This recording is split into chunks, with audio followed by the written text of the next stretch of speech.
Hello, if we have not met before, my name is Sydney Kraviak, and I am the Program and Outreach Coordinator at the library, so I help put together programs for adults here.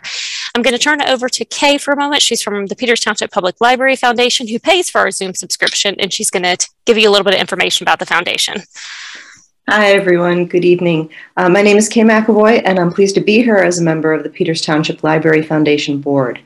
The foundation is a group of Peters Township residents dedicated to supporting the Peters Township Public Library financially and through volunteer support as we open bookstores and minds in our community.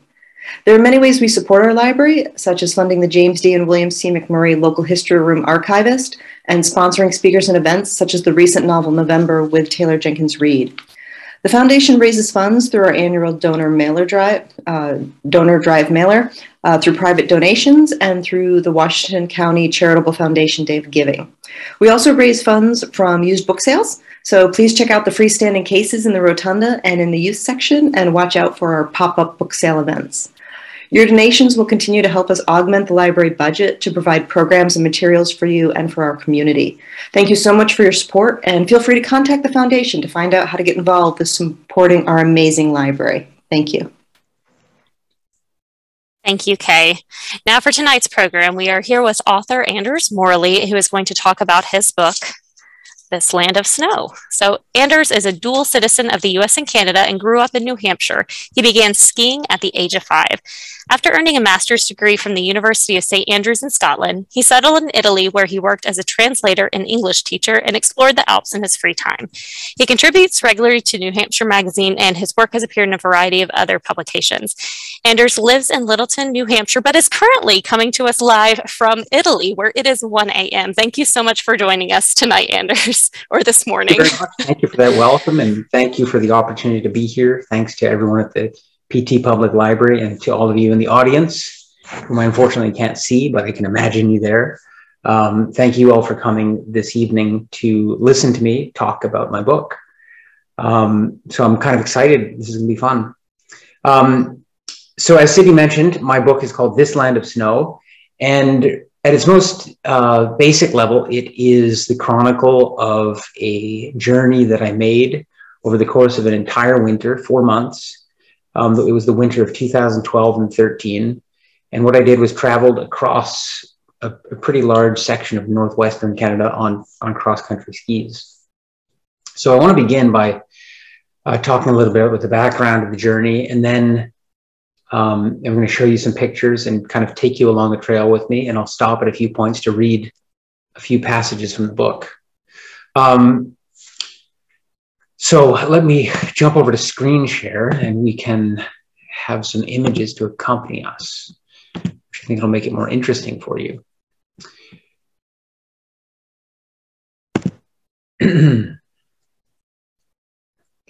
With me here for just a second. Okay, here we go. So one of the things that I had to grapple with when I first decided that I was going to make this into a book, tell the story of this journey in a book, was how to do so, where to start. I didn't want it to just be the story of an adventure, you know, the kind of adrenaline-packed story that is often written by, you know, mountaineers or polar explorers, people like that. It's a taste I understand. I've read lots of books like that, but I find that after a while they get kind of repetitive and a bit dull. So I wanted to tell the story of this adventure, but to put it in the context of my own life, because I thought it would be more interesting that way, but also because it seemed to have some meaning beyond just the events themselves. And so that's what I've tried to do. And so one of the questions that I had to address was, where do I start telling the story? And there were all kinds of answers I came up with. And one of them was with the man that you see on your screen, tearing down a mountainside on these old skis.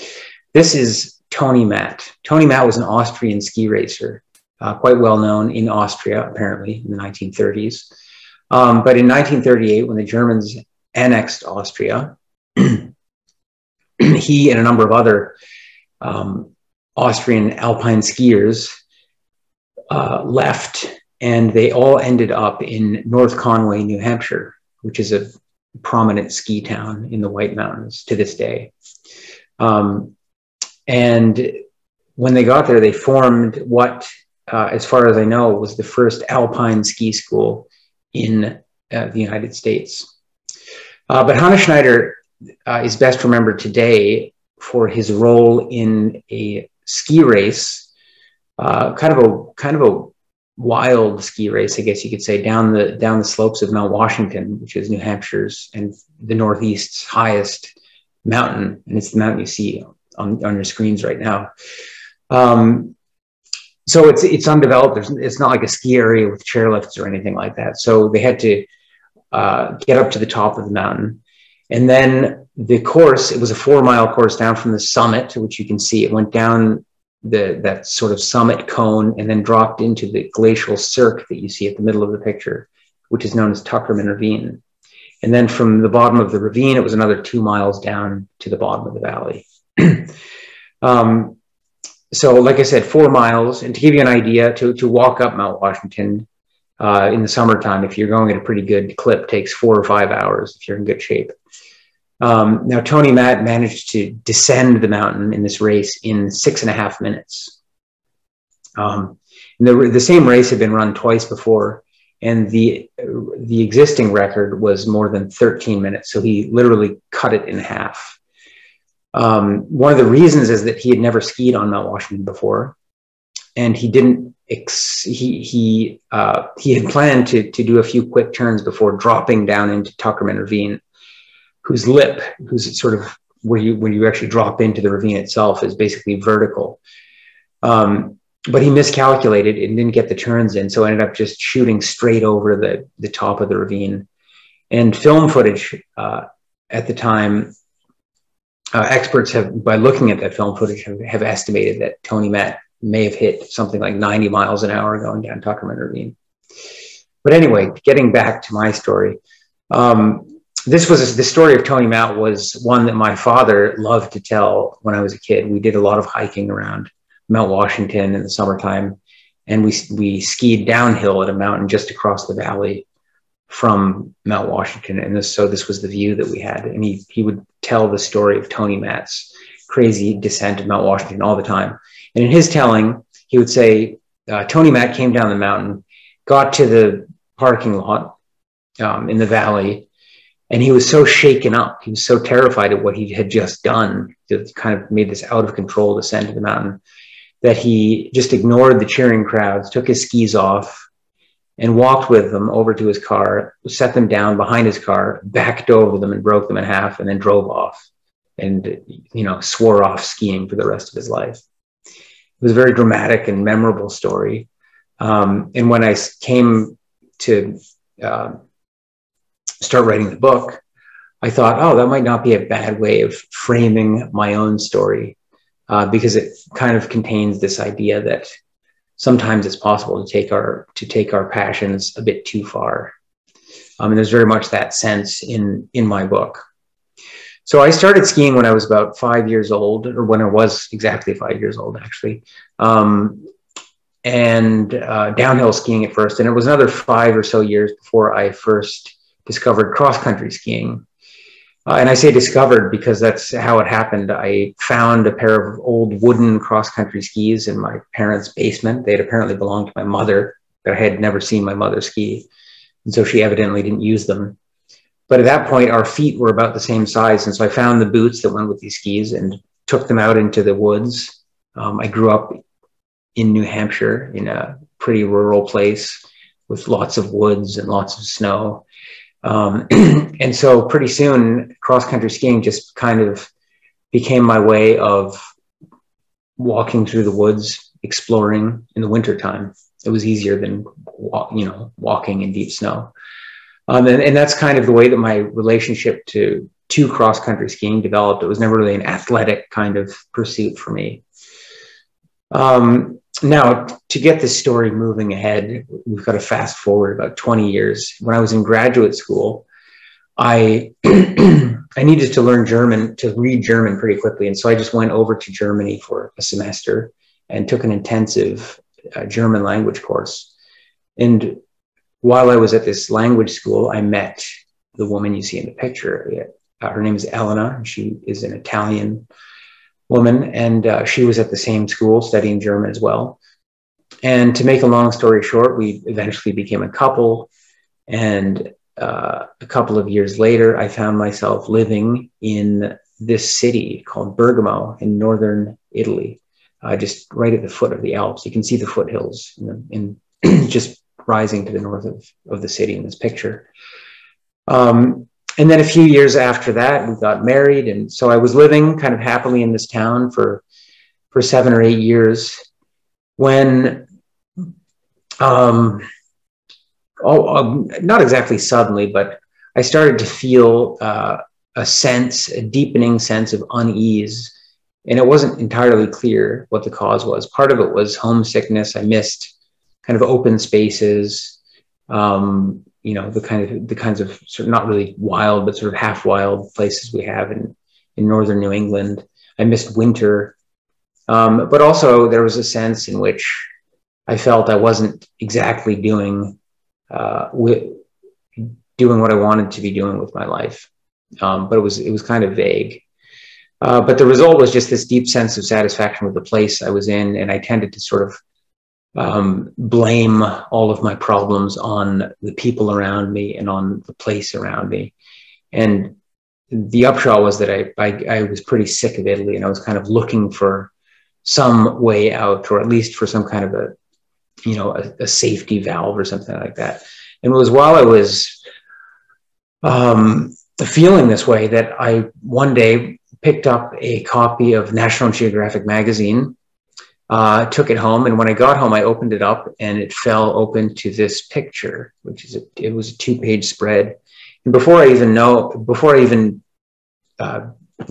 discovered what the picture, what story this picture was connected to, something about just the image leapt out at me, and it seemed to be saying, this is what you need to be doing. This is the medicine that will, cure whatever this malaise is that you're feeling right now. And I mentioned that I had, long had a passion for cross-country skiing. It was something that I still did sometimes, even in Italy in the Alps.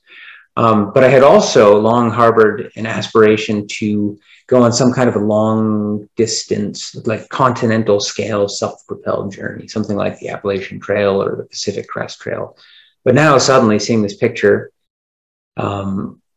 these two ambitions kind of merged in that moment. And I thought I could make my long journey on cross-country skis and do it in the wintertime.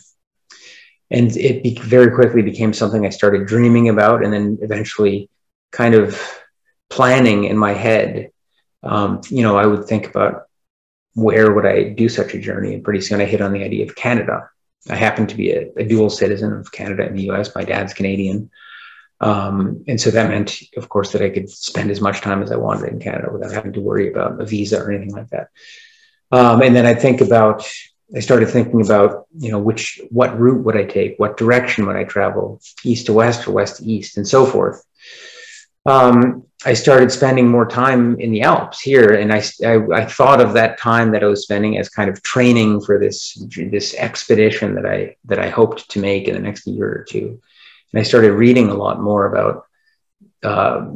about winter camping and polar exploration and things like that that were sort of grist for the mill.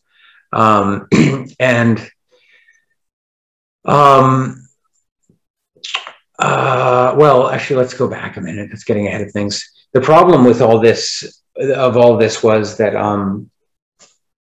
you may remember that I had in the last few years become a married man, and I did not talk about this at all with my wife. It was purely a monologue that was taking place inside my own head. And so when one day in the fall of 2011, I finally did bring it up with my wife, it was as though I was announcing to her that this was something that I intended to do without any discussion. At least that's what she accused me of. And in retrospect, I think it was a fair accusation. But I'm a very stubborn person. And even though this took a serious toll on my marriage and things, that the sort of 14 months between when I announced that I intended to go on this journey. And when I actually left, my marriage kind of went into a downward spiral, so that by the time I was here at the Vancouver bus station with my pile of stuff ready to head into the wild, I was all but certain that I wasn't going to be going back to Italy, and that this was the end of my marriage. Now, the story of this downward spiral and of what looks like the explosion of a marriage is part of the story of the book. It's kind of a story that's told alongside the story of the winter, although it's not as present in the narrative itself, but it's something that is at the beginning and that I return to at the end. So that's another facet of the book that makes it more than just an adventure book.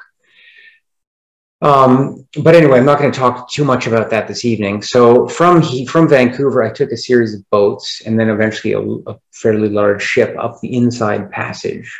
The Inside Passage, for those of you who may not know, is a route that goes up through the coastal islands along the British Columbia coast and then eventually into Southeast Alaska. And I was headed for a town at the top of the British Columbia coast, the northernmost Pacific port in Canada, so just shy of the Alaska Panhandle, just a few miles shy of it, a town called Prince Rupert. This is what it looked like along the way, very rainy and cloudy, as that coast is. But as I was coming into the town of Prince Rupert, the sun came out, as much as it comes out in that part of the world. And that seemed like a good omen. Now, Prince Rupert, as you might expect, like Vancouver and Seattle and Southeast Alaska, doesn't really get a lot of snow near the coast. It's pretty mild in the wintertime. And so you either have to go up high or go inland to find snow. So I was expecting that, of course. And what I did was, once we'd landed in Prince Rupert, I put my skis and my sled and a few other snow-related things on a Greyhound bus and had them freighted inland to the next inland town, which is about 90 miles to the east of Prince Rupert. That town was called Terrace. And then my plan was to walk from Prince Rupert to Terrace. So I sent those things ahead and then set off on foot. By the time I reached Terrace, it was snowing. I actually arrived in town the same day as the first blizzard of the year arrived in town. And over the course of a couple of days, it snowed about 1.5 feet. And from that point on until the end of my journey in mid-March, I never saw an unsnow-covered landscape.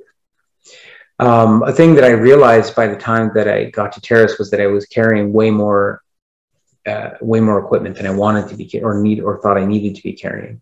And so I checked into a motel, as you see here, and spent a couple of days kind of sorting through my gear and weeding out stuff that I thought was excessive. Now, one of the things that was kind of superfluous at this point was a firearm that I was carrying. I'd been in grizzly country for the first week, and since the winters are very mild on the northwest coast, the grizzlies don't really hibernate in that area. And so, even though I wasn't entirely comfortable, I didn't like the idea of the prospect of shooting a grizzly, and I didn't really think they were a threat. But nevertheless, some friends and family basically had insisted that I bring this along with me. But now that I was into winter, I thought I could get rid of this. And of course, the gun and the ammunition were a lot of weight.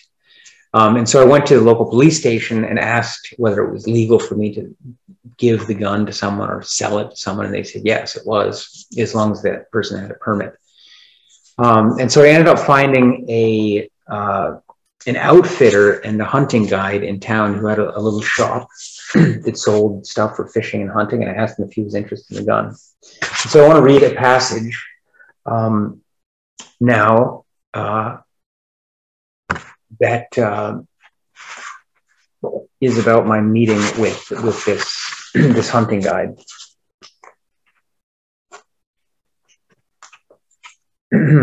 I went into the store and asked the man at the counter if he was interested in buying a single shot 12 gauge. I might be. Why don't you bring it by?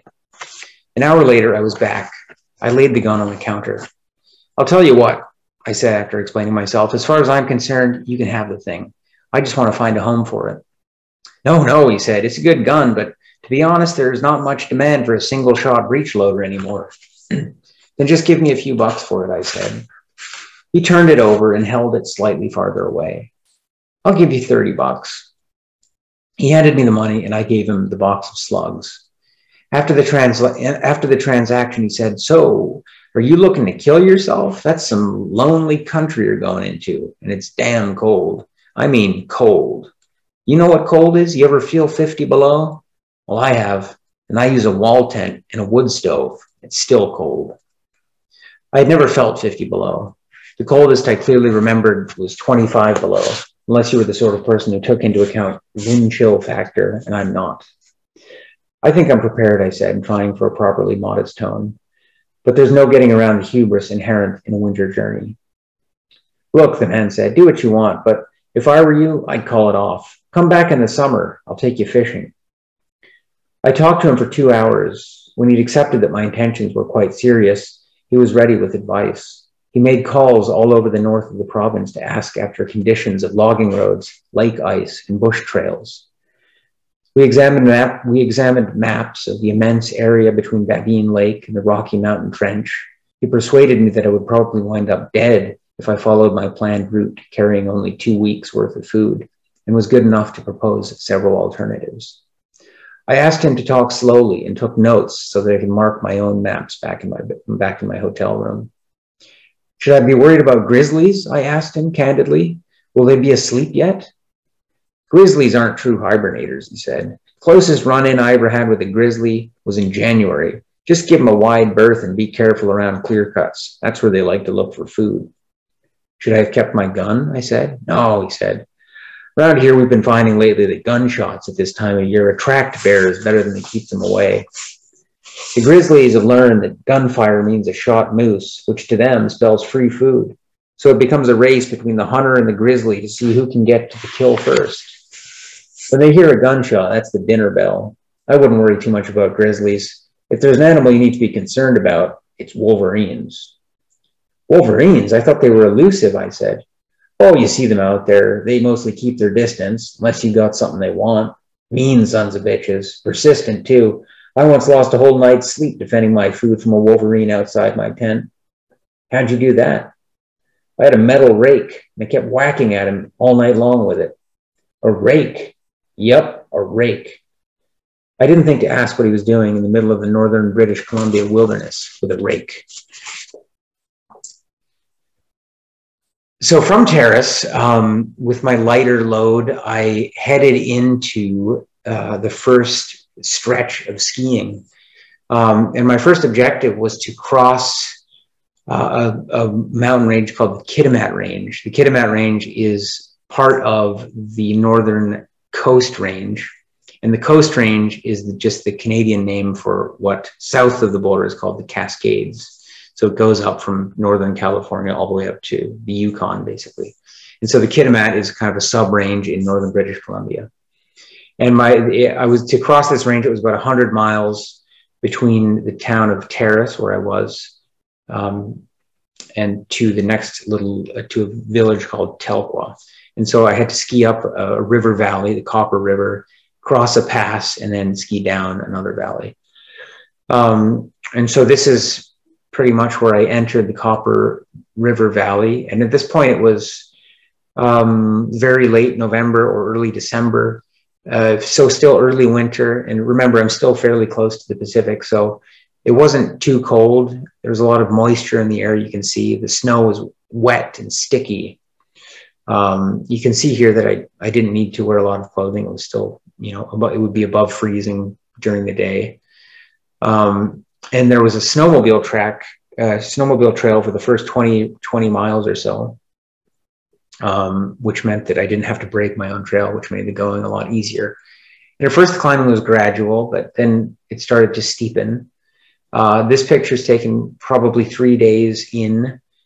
to the climb up to the pass, and it's looking back towards the west. So you can see it's like this sort of staircase-like progression. Now, this is a little parenthesis for anyone in the audience who is not a cross-country skier or doesn't know much about cross-country skiing, because a lot of people, quite rightly, wonder, how is it possible to ski uphill? I thought skis were slippery and could only go downhill or, at most over flat terrain. But you can, in fact, ski uphill thanks to what are known as climbing skins. And I'm in this picture, and I'm demonstrating a climbing skin for a newspaper reporter somewhere along the way.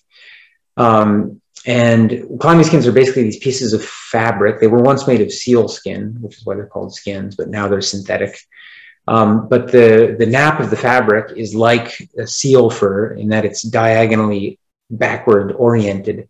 So what that does is enable you to slide forward, but if there's any backward pressure put on your skis, the hairs kind of bite into the snow and keep you from sliding back.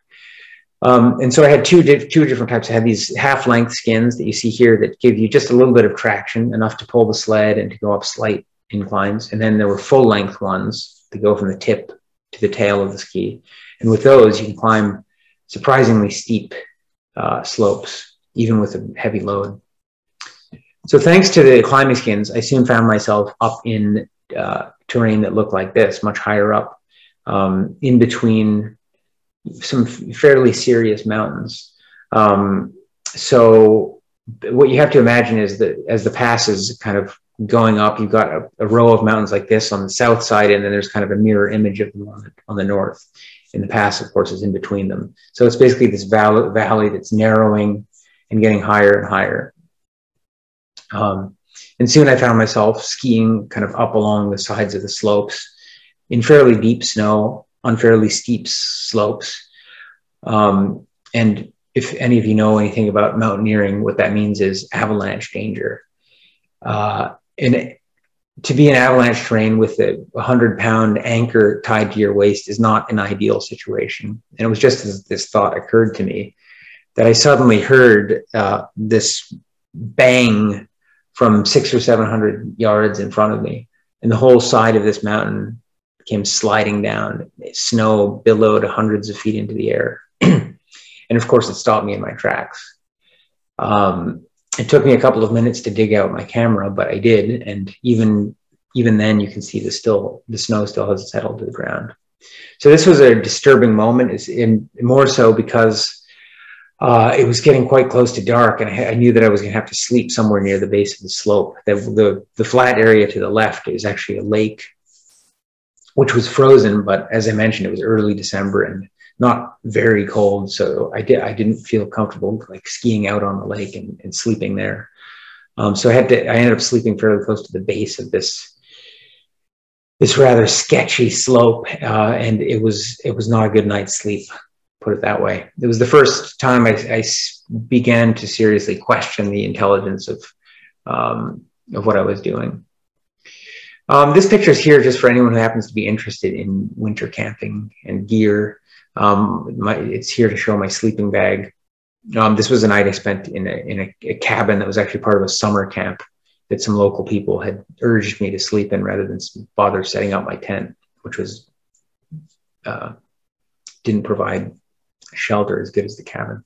But anyway, the sleeping bag was a down bag, rated to, I think, 70 below zero. And it had a double top, which is unique to sleeping bags. And there was a vapor barrier, which is important. It can be important in winter when you're camping in the winter. And then my favorite feature was this sort of universal zip. It had a zipper almost all the way around the sleeping bag so that you could ventilate it in all kinds of ways, which is also important when you're sleeping in the cold. Now this is a map of my route. You can see Prince Rupert up at the far left-hand corner, and then Terrace, the first town that I came to, where I had that conversation with the hunting guide. And then the next town to the east is Telqua, and so the pass that I just described is in between those two towns, and that's like 100 miles getting through there, which, I mean, it looks like a tiny distance compared to the whole, but it was the most trying, physically the most trying part of the journey. But I did make it down. And it was not long after that, 2 or 3 weeks into the journey, that I realized there was no way I was going to make it all the way across Canada, as I had thought I'd be able to do, you know, in the comfort of my home in Italy. And so from that point on, my focus became more skiing across the sea, spending the whole season out there and experiencing this time of the year, rather than the whole continent. But of course, I hoped to cover, you know, a decent amount of ground anyway. And so what you see here is the journey that I actually made, about halfway across Canada or something like that, rather than all the way. A question that I sometimes get from people that I tell about the journey is was there a trail that you were following? Is there like a designated route that goes across this part of Canada? And the answer is no. I had to just patch together my own way across the landscape. So sometimes I used trails for getting across the mountain range I just described. I was following an ordinary trail. In other places, and in particular in British Columbia, there are thousands and thousands of miles of logging roads. So these are basically just one lane gravel tracks, basically through the wilderness. They go for hundreds of miles. And most of them are not maintained in any given winter unless they're actively hauling timber along those specific roads. And so those roads are just left under, you know, however much it snows, many feet of snow. And they become great ski trails for someone like me who's looking for for a way across the province. And then another possibility in Alberta, this is something that I relied on, were railroad tracks, which is, again, not something people expect, especially those of us who are from the Northeast. When we think of railroads, we tend to think of commuter rails, Amtrak trains going to New York or Boston or someplace like that. But here, you have to realize that there are railroads in places where there are no roads, because they're just used for hauling cargo between far distant points. And so you'll have a railroad with no human settlement or, you know, nothing really around it. It's kind of like I imagine that the Trans-Siberian Railroad must be. Now, in this particular picture, I'm coming into a town, so you see a little bit of action, but usually it was more like this. And a train would come by at most once a day, but sometimes not for 2 or 3 days. And of course, if it snowed in between the passage of 2 trains, then the tracks themselves were not visible. And so it was kind of like the same effect as skiing along the logging road. So in Alberta, I skied for several hundred miles along railroad tracks like that. And then once I got into Saskatchewan and Manitoba, farther to the east, it's lake country. There are tens of thousands of lakes on the Canadian Shield, the bedrock surface of the ground, and all of them, of course, are frozen and covered in snow, and so they become great ski trails as well. Now, with all this thinking about trails and how we or I as a human was moving across the landscape, I would sometimes get a little philosophical or poetic about it, and I would see other animals and kind of envy the way that they moved across the landscape. And that's the spirit of this picture, which is just a little mouse track. But even just a little mouse track has there's an elegance to the line. And I love the way that you can see the trail, where the tail is dragged along behind and connects all the little footprints. But while I'm on the subject of logging roads, actually, I would like to read another passage about a night I spent in 2 or 3 nights, I think, over the course of the winter that I spent in a logging camp. So I was in a very remote part of north central British Columbia. And sorry, I'm just looking for my page. And I was skiing along a logging road, and I did meet one this logging road was being used, but it was just before Christmas, so there was really no traffic on it. And I met a logger who said he was the last person that was going to be coming down this road for 2 weeks because all the other loggers had gone home for the holidays. But he said that 25 miles farther on, I think it was, there was a logging camp. He just mentioned it in passing, and it was afternoon when I saw him. And I was feeling kind of lonely, and I'd been going pretty hard for the past week, and I thought I would really like to spend a night under a roof. So it'd be nice to get to that logging camp. And in logging camps, even when they're closed, shut down for the holidays, there's always one person there as a caretaker. And so I thought I'll talk to the caretaker, and he's sure to let me sleep somewhere in the facilities. And so I decided that no matter how late it got, I was going to make the logging camp that night. So that's kind of the setup.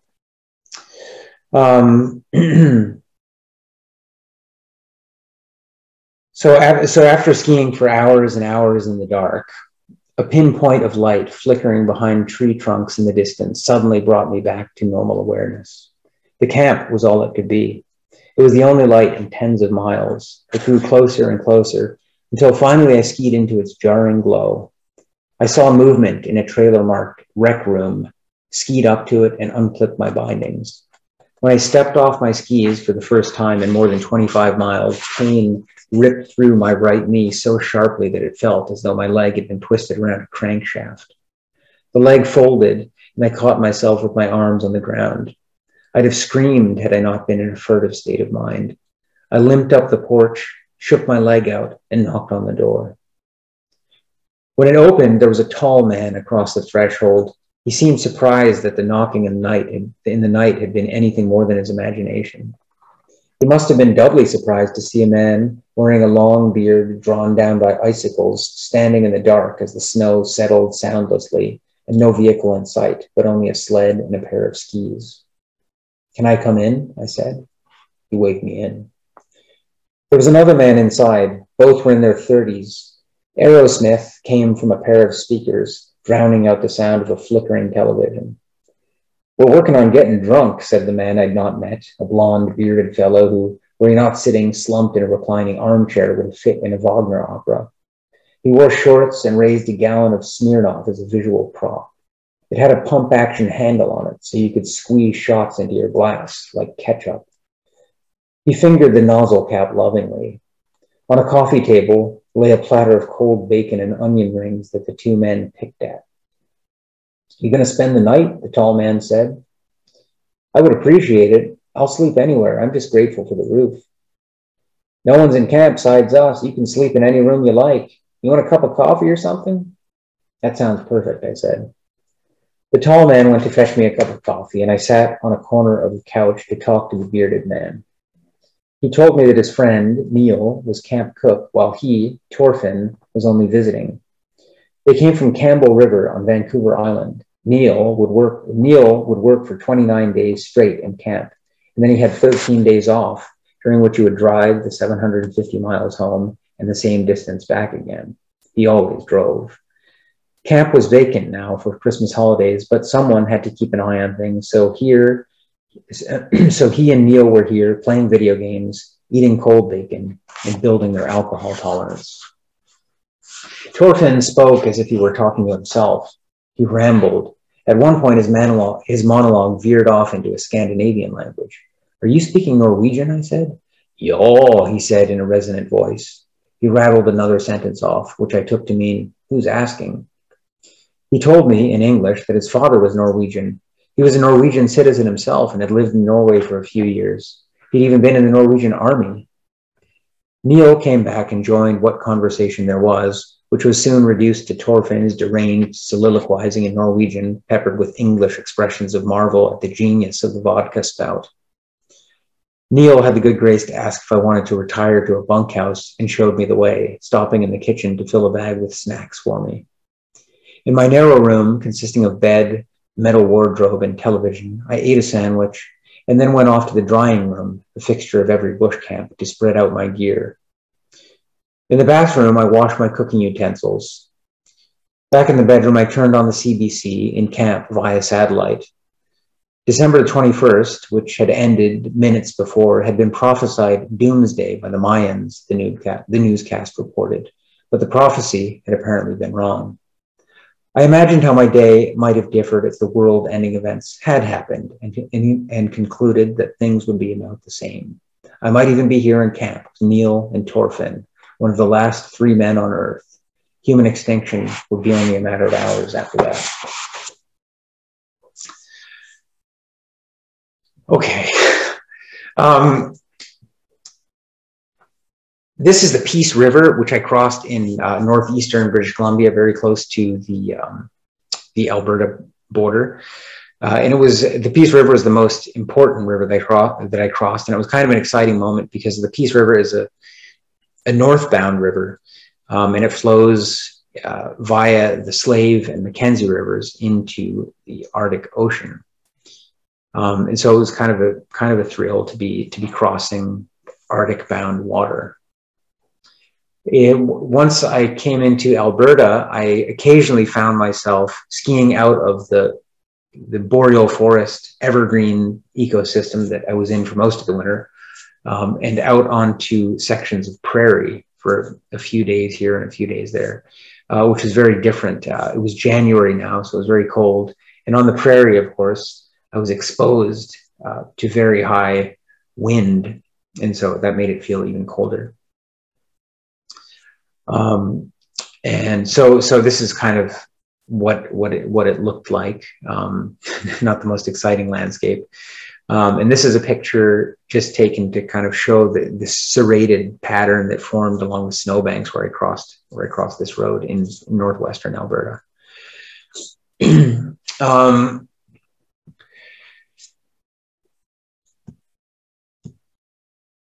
This is a scene. Here I was skiing along the railroad, and this was in Alberta as well. I like this picture because it shows what the atmosphere looked like a lot of the time. There were these long morning and afternoon twilights, and often the sky was infused with kind of this pink color, which is quite pretty. I mean, this may not be the prettiest scene, but there's something about it that reminds me of that winter. Every few days I would come to a little settlement, a little cluster of houses that looked like this. But for the most part, it was kind of empty of human structures, the human-built structures. A grain elevator, not something I necessarily expected to see, but I was, of course, on the far northern reaches of the prairie at this point.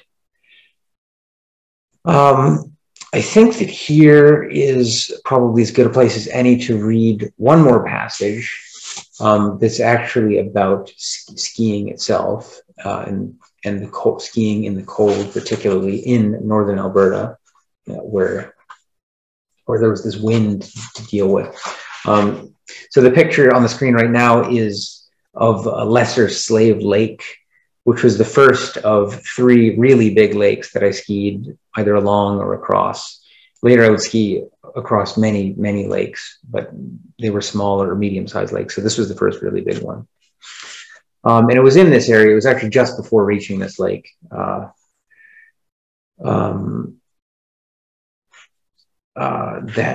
the following scene is set.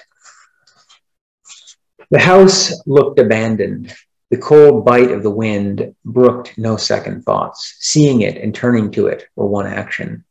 In deep cold, the thoughts that under other circumstances punctuate actions are absorbed into the movements themselves, resulting in a stream of consciousness activity. In real winter, you opt for the best shelter you can reasonably obtain. The abandoned house on the wind-beaten prairie might be better than my tent, or it might not. Poking my head inside, I saw that the floor of the house was gone. I tiptoed along the spines of the few remaining joists, which were studded with nails to keep from falling into the debris-filled cellar. I crossed the main room to explore the 2 smaller rooms at the back of the house. Their floors were warped and cracked and littered with scat. Snow was drifting in. My tent was better than this. Back outside, now that I hadn't been skiing for a minute, I could feel my temperature plummeting. The wind began gnawing its way into my mind. I knew I had to act fast, so I pitched my tent in the partial wind shadow provided by the house and a broad-skirted spruce tree nearby. I worked as fast as I could, but my fingers were soon in sharp pain. The snow was shallow in the wind, so I did jumping jacks until the blood started coming to my fingers again, and then went on working until the tent was up and my sleeping bag and gear put inside. I had heard of people using the sleeping bag comfortably at 70 degrees below zero. Wanting to test its reputation and expecting the temperature to approach 40 below that night, I opted to sleep with just the thicker of the two tops, at least to start with. In the year leading up to my journey, I trained myself to sleep while shivering, but I found that such sleep was not as restful as warm sleep. The night beside the abandoned house turned out to be a night of shivering, because I couldn't muster the will to reach out of my sleeping bag and zip on the second top, and I didn't get out of bed until 9 o'clock the next morning. Breaking camp was excruciating. My toes were being cut to pieces by 100 daggers. I had to take off my boots and seek refuge inside the half-struck tent several times to rub them furiously with my hands before I got the tent all the way down. Once my sled was loaded, movement was the sole directive. I had no surplus energy to sustain ideas just then. My muscles refused to work smoothly, but they did work. The day was a long and relentless shuffle through a snowy windstorm, or maybe a windy snowstorm. I broke my rhythm of brisk kicking and pulling twice, only long enough to stick my hand in my jacket pocket and extract an energy bar, which I stuffed in my mouth and chewed stiffly behind my face mask as I went. I do not remember anything I saw or thought. That night I made camp in a patch of woods where the snow was thigh deep. It was the only time I ever slept with both flaps on my sleeping bag. To the designer's credit, I was too warm, but not when I crawled out in the morning. I collapsed in the snow several times while breaking camp. I simply could not stay on my feet. My extremities passed beyond pain and into the dangerous realm of insensibility. I found myself folded in two on the ground, this time weeping and crying out the names of everyone dear to me, somehow thinking they could hear me and come to my aid. The words help and why dribbled incoherently from my mouth through short, frantic breaths, mingling with tears and mucus that froze to my beard. I somehow managed to summon all the animal force I had left and channel it into a thoughtless fury. I raced through the actions that had now become habit, successfully disallowing myself to give even a split second's attention to the pain and numbness that nearly paralyzed me. With methodical violence, I crammed everything into its place, yanked my harness around my waist and shoulders, and made off at a sprint, drawing on every last reserve. I continued this way for I don't know how long. It could have been 10 minutes, could have been 2 hours. But at some point, I realized I was warm and moving along comfortably. It had snowed all night, and the skiing was good. I came into the town of High Prairie at dark after another wholly unremembered day of blowing whiteness. The place bustled. The lights of trucks and snowplows blinked in all directions, and I could hear the pleasant squeaking sound of snow being squeezed out from under rubber tires that means the plows can't keep pace with the snowfall. I skied down the sidewalk, past the stores and houses like I was just another person on his way home after a day's work. I found a motel and gave the clerk $55. That evening, I ate a steak that covered most of my plate. The television hung on the wall of the hotel restaurant. The words, "Cold Snap" and "Grips Canada" cycled across the bottom of the screen.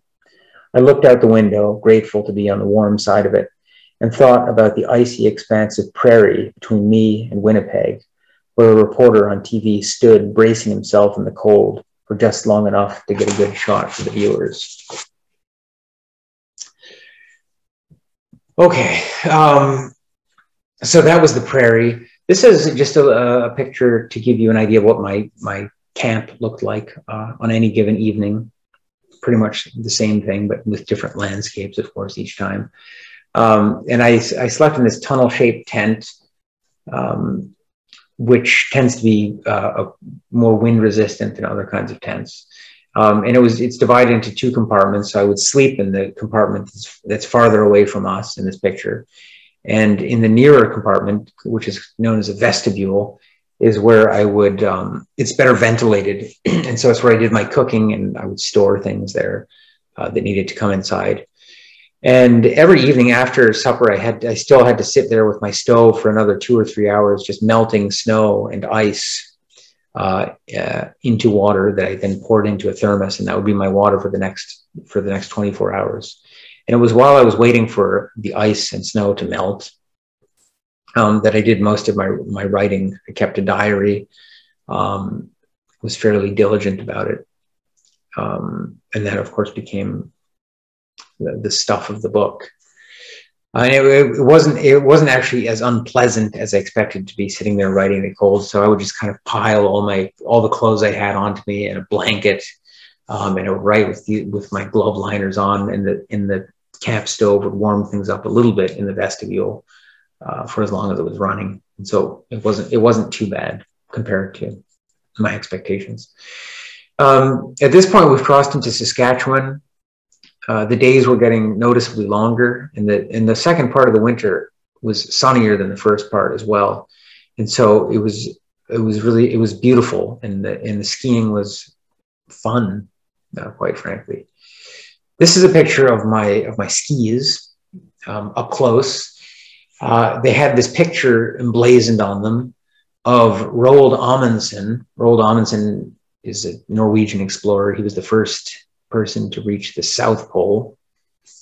So the skis had this picture of Amundsen, an older Amundsen, looking very stern, I thought.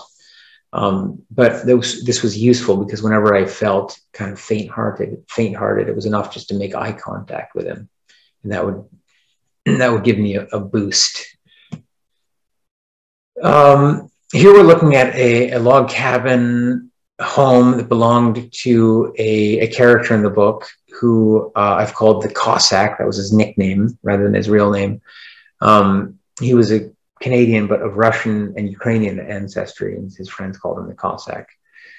And he was this crusty northern character, a dog musher, a bachelor, and he lived this pretty basic life in this cabin. And so I spent a couple of days with him, actually. And there's an entire chapter in the book devoted to him, which is one of my personal favorites. So if you read it, I hope you like it. These next few pictures are taken on lakes in Saskatchewan. The next couple are from Lac La Ronge, which is one of the largest lakes in Saskatchewan, and it was the largest lake I skied across. Where I crossed it, it was between 30 and 40 miles wide. That meant I had to spend parts of 3 days on the lake. 2 nights were spent far out on the ice. And in this picture, what you see, what looks like the long snowbank, is what's called a pressure ridge. Pressure ridges form on lakes, especially larger lakes, when a long crack forms, and then so you've got 2 separate sheets of ice.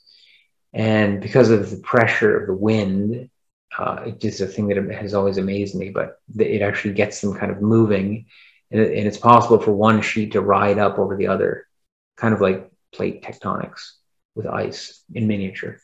But anyway, these ridges will form, which sometimes can be an obstacle to progress, because they can sometimes, when they form, there could be a line of open water, which you of course have to either go around or wait for it to refreeze. But fortunately, I never encountered a freshly formed pressure ridge. This is on the same lake. I'm sorry. And to give you a sense of scale, the black line that you see on the horizon is an island, not the mainland. So in this next picture, where I'm making camp, one of the 2 nights, as you can see, there's no land anywhere in sight. So it was a big lake, and quite a cold lake too. And now we are to the last couple of pictures. So finally, I've crossed into the province of Manitoba. And in this picture, which was taken by a local newspaper reporter, I'm just leaving a little town called Flin Flon, which was a mining center. There's a large copper mine there. And so the smokestack that you see is the smokestack of the smelter at the mine. And then this is from the same series, just heading out of town for the last 10 days or 2 weeks of the journey at this point. So that pretty much brings us into March and to the end of the journey. Now, I mentioned at the beginning of my talk that in addition to the story of the journey itself, there are sort of other levels. I spent a lot of time talking in particular about winter and the kind of meanings of winter and winter ecology, as well as trails. I talked a little bit about how I found myself thinking often about the human relationship to the landscape, and in particular, movement in the landscape. And those become actually kind of powerful metaphors along the way for understanding my situation and the crisis in my marriage.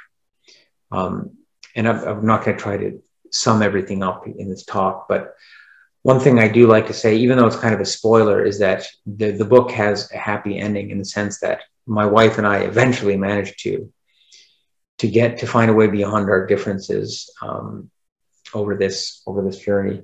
And although we were separated for an almost unbelievable 5 years, we eventually did get back together about 4 years ago now. And so here we are, happily reunited, which made me very happy. My wife, of course, was a very understanding, patient, and forgiving person.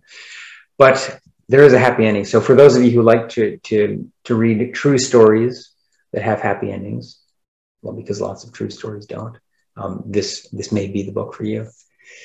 And then finally, one last thing before we go over to questions, you may remember that I started with by telling the story of Tony Matt, the Austrian ski racer. So when I decided that I wanted to include that story in my book, I thought, well, I'd better make sure that I have all the facts straight. And so I read some accounts of New Hampshire ski history.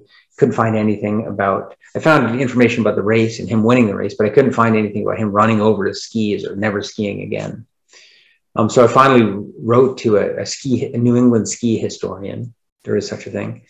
And he told me to know that had not happened, and that was just clearly a figment of my father's imagination. But it was a good story. There's a Canadian writer, Farley Mowat, who used to say that don't ever let the truth get in the way of a good story. And so there you go. And with that, I would love to take any questions you might have. Sorry, I went a little bit longer than I expected. Oh, no, you're fine. If anyone wants to unmute themselves or turn their camera on, you're more than welcome to, or you can type anything into the chat. Reading the book and also listening to you talk now, your interactions with people along the trail reminded me of, I'm from Tennessee originally, and I've spent some time on the AT. So everybody talks about the trail magic of the AT, and it brought to mind a lot of your interactions with people and how things just kind of happen how they needed to. So that was a really neat connection I was able to make. Yeah, oh yeah, certainly lots of serious trail magic over the course of the winter, which is, I mean, in some ways more remarkable just because there are so few people. But it was almost as if, I mean, it was like every person that I interacted with, pretty much, invited me, at least, would either invite me to spend a night in their house or, give me food or whatever else. So it was moving because in part because, like I mentioned, that when I left Italy, I was kind of fed up with people, really. I mean, it was Italians because they were the closest targets. But I was just kind of in some ways, I was trying to get away from people, which often I think motivates a lot of people who take journeys like this on some level. And so this was it was as if these people were kind of trying to draw me back into the human race and show me that human relationships are important by being so kind. So yeah. And I've tried to, of course, convey that in the book. Yeah, I was reading an interview you did with Julian Connor Reed, and I think the quote was, "You refer to yourself as an angry camp director." At your tail end before you left for this trip. So I was going to bring that up, but yes, angry at everyone, especially the Italians. We have a question. How much wildlife did you encounter?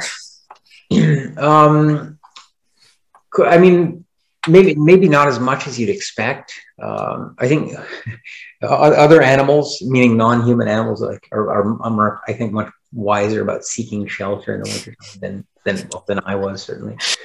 But I did see quite a bit of wildlife. Nevertheless, I mean, most of it was kind of smaller wildlife that people don't think of as very exciting, like snowshoe hares and grouse, and things like that. But I saw a lot of moose, in particular in northeastern British Columbia. In one day, I saw about 20 moose, I think.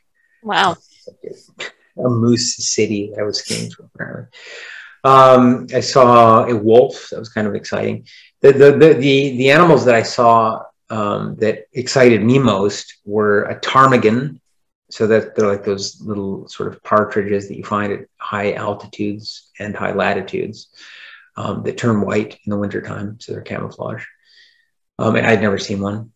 And a fisher, which is you may know is a member of the weasel family, and they're quite shy and rarely seen.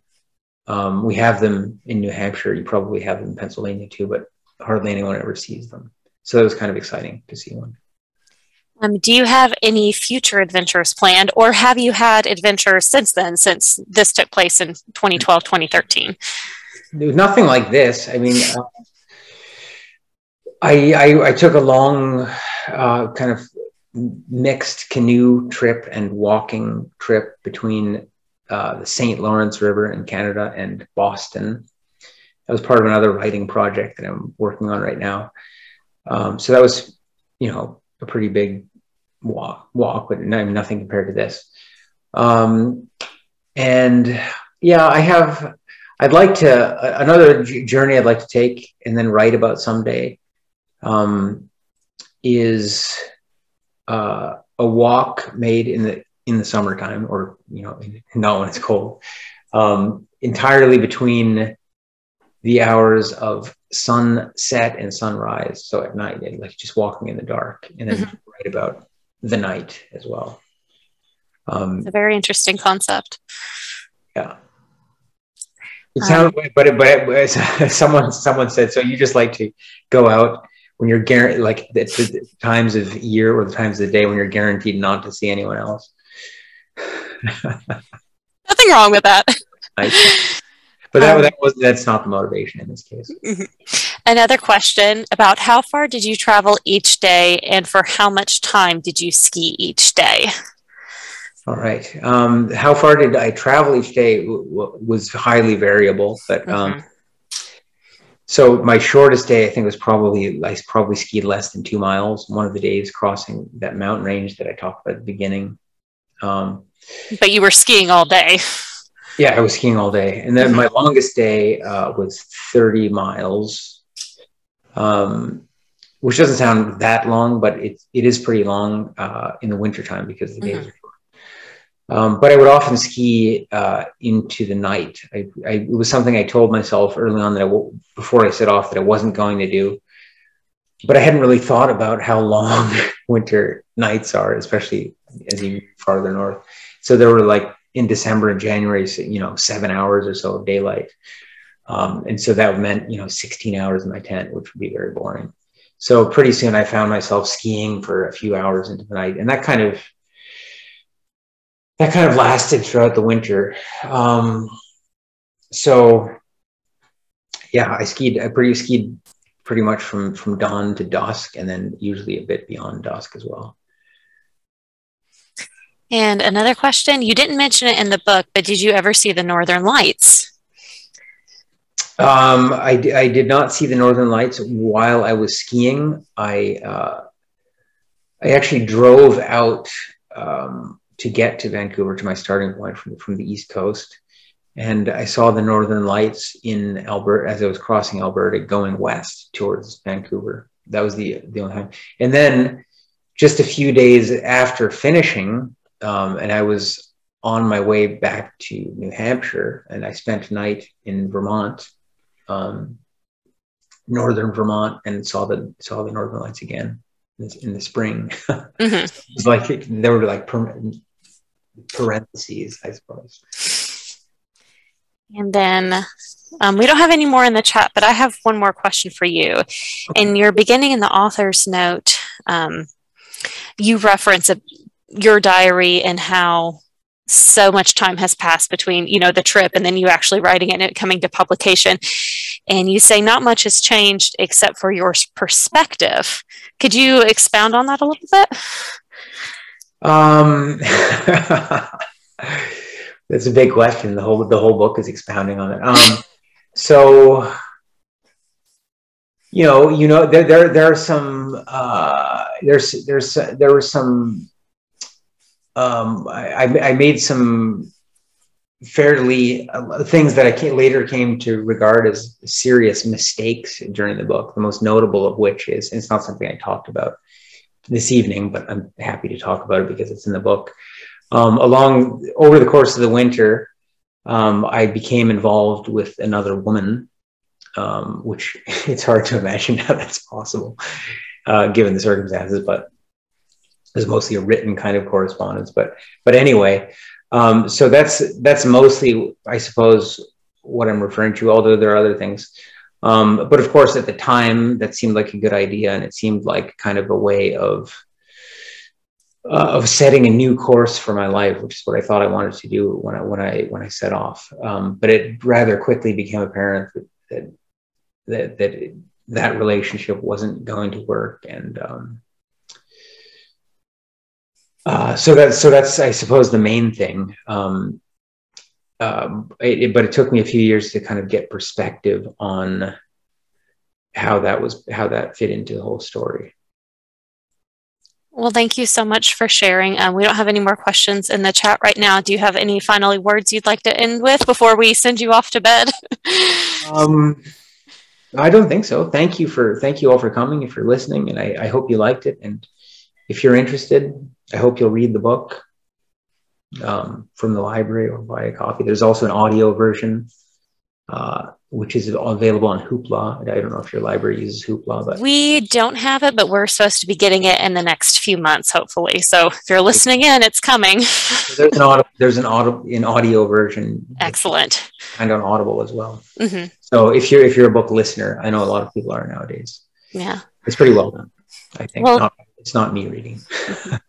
Thank you so much. We have some kind comments. Excellent story. Thanks for sharing. Fantastic speaker. I bought the book. Thank you. I enjoyed listening to your experiences. So thank you so much for your time this evening. Thank you all. And thanks for sharing your story. And I hope you all have enjoyed the rest of your winter there in Pennsylvania. Hope it's nice and snowy for those of you who are skiers. It's coming. Right. Well, thanks again.